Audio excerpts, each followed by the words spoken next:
ഉമ്മാനെ കുറിച്ച് പറയുകയാണെങ്കിൽ ഉമ്മ 10ാം ക്ലാസ് വരെ പഠിച്ചു. കൊല്ലത്തെ ഗേൾസ് സ്കൂൾ എന്ന് പറയുന്ന ഒരു ഗവൺമെൻറ് സ്കൂളാണ്. അവിടെയാണ് പഠിച്ചത്. ഉമ്മ ജനിച്ചതും ഈ പറയുന്ന കൊല്ലം നമ്മുടെ തോടിൻ്റെ സൈഡിലൊരു ചെറ്റ അടിച്ച വീടാണ്. അന്ന് 4 സൈഡും ചെറ്റയും റൂഫും ഒക്കെ ചെറ്റയാണ്. ചെറ്റ മീൻസ് ഓല മേഞ്ഞെന്ന് പറയത്തില്ലേ, ആ ഒരു സെറ്റപ്പിലാണ് ഉമ്മ ജനിച്ചത്. ഉമ്മയ്ക്ക് ഒരു ആങ്ങളയുണ്ട്. ശരിക്കും പറഞ്ഞാൽ എൻ്റെ ഉമ്മ ഇപ്പോഴും വിഷമിക്കുന്ന ഒരൊറ്റ കാര്യത്തിനാണ്, ഈ ആങ്ങളയുടെ സ്നേഹം എന്ന് പറയുന്നത്.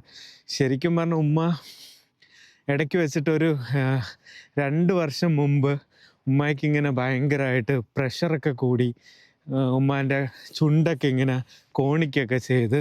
അങ്ങനെ ഉമ്മാനോട് സംസാരിച്ചപ്പം ഉമ്മ പറഞ്ഞത്, എനിക്ക് എൻ്റെ ആങ്ങളയെ മിസ്സാവുന്നു, എനിക്ക് എൻ്റെ ആങ്ങളയെ കാണണം എന്നൊക്കെ ഉള്ള രീതിയിൽ ഉമ്മ ഭയങ്കരമായിട്ട് വിഷമിച്ചായിരുന്നു.